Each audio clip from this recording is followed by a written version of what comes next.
Amateur video posted on a social media website purportedly shows Syrian government tanks set ablaze.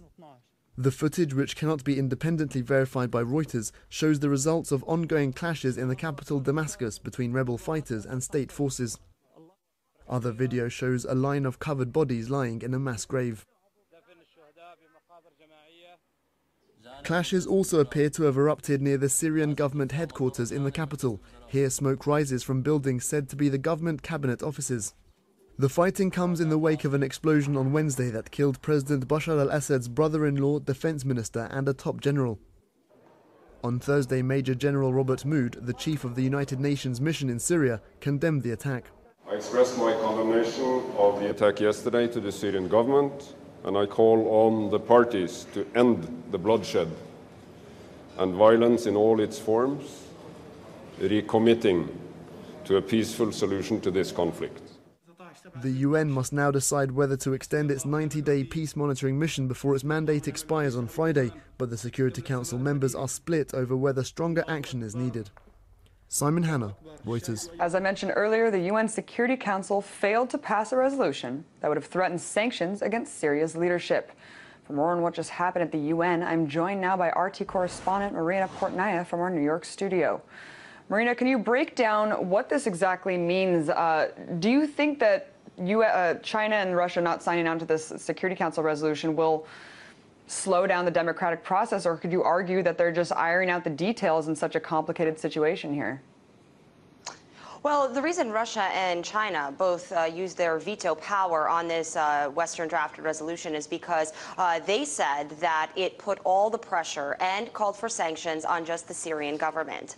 Russia said that in order for there to be a national transition council created in Syria, there needs to be a dialogue between the Syrian government and the Syrian opposition. That is what Kofi Annan's six-point peace plan calls for.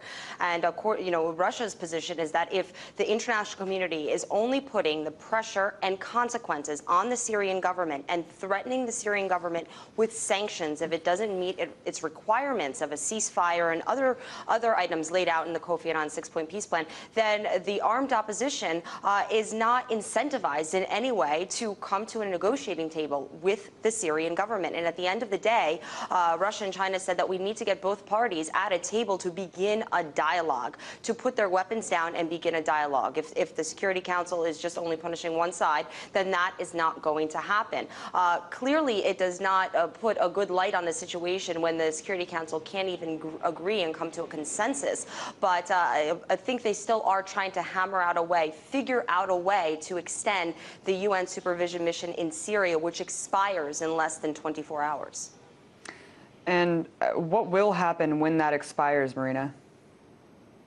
Well, Abby, when that expires, if the Security Council does not extend the mandate, then that means the United Nations is not going to have any of its own observers in the ground to verify and observe, mediate what is taking place in Syria. Even though they suspended activities in mid-June, there is still a force of 300 unarmed UN observers in there that are supposed to at least be observing, verifying, and reporting back to the United Nations. If you pull the only international group from Syria that's in there, what does the international community have left in terms of being able to in some way moderate the circumstance?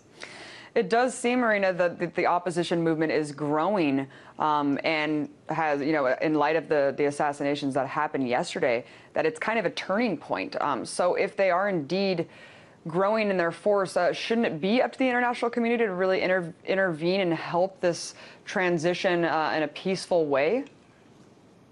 Many have argued that. Many have criticized, including the U.S., France, and Britain today, criticized Russia and China directly, condemned their vetoes, saying that more than 10,000 people in Syria have died since the uprisings began 17 months ago, and the international community needs to do something. It's a humanitarian issue. That is clear. The Red Cross, the International Red Cross, said this is now a full-blown civil war taking place in Syria.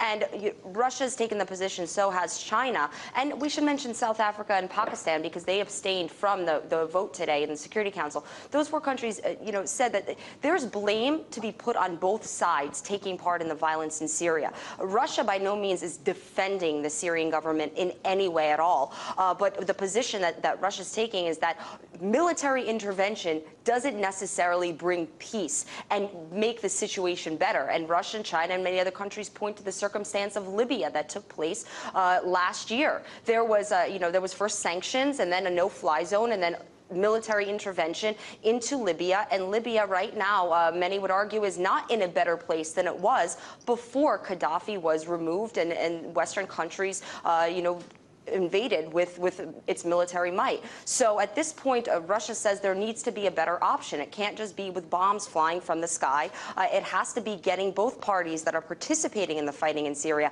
at a point where they could sit down and at least negotiate for a transitional government. So when Lavrov said that, military intervention in Syria would lead to an impasse, is that what you're saying? That it might become another Libya? Is that what do you think he means by that? Yeah, it might be what he meant.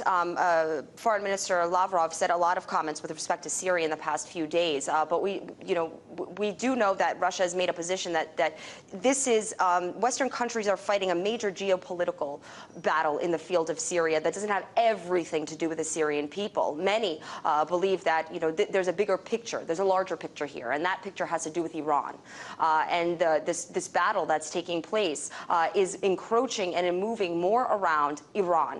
And it's about Western countries wanting to have, some argue, more influence in that region, in the Middle East. And if the Syrian government, the Bashar al-Assad's government, is removed, then Western countries then have more major influence, and then it's Iran left standing. That is a thought and a position many countries have taken, that this is about geopolitical positions that Western countries are loyal to. This isn't just about humanitarian reasons in Syria. That's an argument many have made. So this is a very complicated matter, and we have to understand that Syria is in a very fragile area geographically in the Middle East. And so that's why we're not seeing consensus by the international community, but they are trying to hammer out a way to get this at least supervision mission extended technically for just 30 days. That is something the Security Council is discussing now and might be voting on by tomorrow. But clearly, a lot of countries are still butting heads over this issue. It is a very complicated issue. It does seem like there's violence is escalating by the day. Appreciate that. That was RT correspondent Marina Portnaya.